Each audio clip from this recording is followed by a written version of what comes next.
현대인은 여러 가지 나쁜 중독에 빠져 지내고 있습니다. 중독들은 삶을 파괴하고 죽음에 이르게 합니다. 그리스도인들조차도 중독에서 헤어나지 못하고 괴로워하고 있습니다. 회개하고 결심하지만 다시 세상에 미혹되어 죄를 반복하고 죄책감과 자괴감에 무기력함에 빠져 있습니다. 교회의 직분자들도 은밀한 죄의 습관 때문에 남에게 말 못하는 고민에 빠져 있습니다. 목회자도 예외가 아닙니다. 성경은 교훈합니다. 음행과 온갖 더러운 것은 너희 입 밖에도 내지 말라. 이는 성도의 마땅한 바니라. 여자를 보고 음욕을 품는 자마다 마음에 이미 간음하였느니라. 이런 말씀들을 잘 알고 있으면서 그리스도인들은 반복해서 죄를 짓곤 합니다. 예수님이 가르쳐 주신 주기도문을 고백하기도 합니다. 시험에 빠지지 않게 하시고 악에서 구하소서. 그러나 이렇게 기도하여도 여전히 죄의 습관이 떠나지 않는 현실 때문에 괴로워합니다. 그러면 어떻게 하면 나쁜 중독, 나쁜 생각, 나쁜 습관에서 벗어나서 주님이 기뻐하시는 거룩하고 성결한 삶을 살 수 있을까요? 선포하는 기도를 해야 합니다. 기도에는 두 가지가 있습니다. 첫째는 하나님 아버지께 드리는 청원 기도입니다. 우리가 이미 하고 있는 기도입니다. 둘째는 선포 기도입니다. 하나님이 주신 자녀된 권세를 가지고 선포하고 명령하는 것입니다. 예를 들자면 구약 시대에는 제사장이 선포 기도를 하였습니다. 하나님의 권세를 위임받아서 백성들에게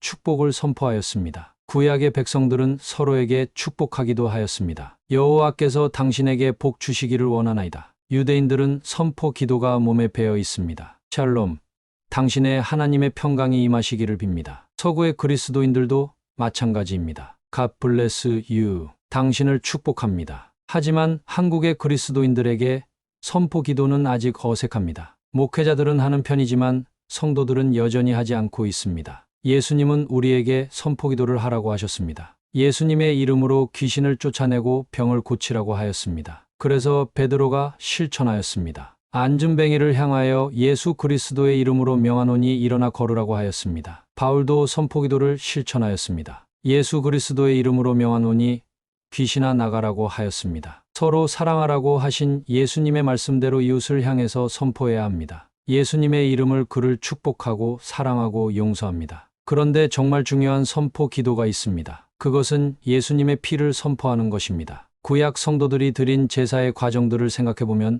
온통 제물의 피로 가득하였습니다. 예수님은 우리가 모여 예배드릴 때마다 성찬을 나누면서 예수님의 살과 피의 희생을 기념하라고 하셨습니다. 그래서 초대교회 성도들은 예배를 드릴 때마다 성찬을 나누면서 예수님의 피의 공로를 고백하고 감사드렸습니다. 바울은 서신서마다 예수님의 피로 의롭게 되었고 하나님과 화목하게 되었다고 선포하였습니다. 베드로는 우리는 예수님의 피뿌림을 받기 위해서 선택된 사람이라고 하였습니다. 또한 피뿌림을 통하여 왕같은 제사장이 되었다고 하였습니다. 히브리서 기자는 예수님의 피를 힘입어 대제사장만 들어갈 수 있는 지성소 즉 하나님 앞에 직접 나아갈 수 있게 되었다고 선포하였습니다. 마음에 예수님의 피가 뿌려져서 참 마음과 온전한 믿음을 갖게 되었다고 선포하였습니다. 종교개혁 이후의 개신교 예배 가운데 성찬의 횟수가 급격히 줄어들면서 예수님의 피의 공로를 기억하는 신앙이 퇴보하였습니다. 다행한 것은 보혈의 공로를 찬양하는 찬송가가 있다는 정도입니다. 결론적으로 구약 성도나 신약 성도나 구원받을 수 있는 길은 피밖에 없습니다. 구원 이후에 거룩하게 살 수 있는 길도 피밖에 없습니다. 예수님의 피의 공로로 구원받았습니다. 예수님의 피를 힘입어서 거룩하게 살 수 있습니다. 구약의 제사장들은 제물에 피를 뿌리고 바르고 부음으로써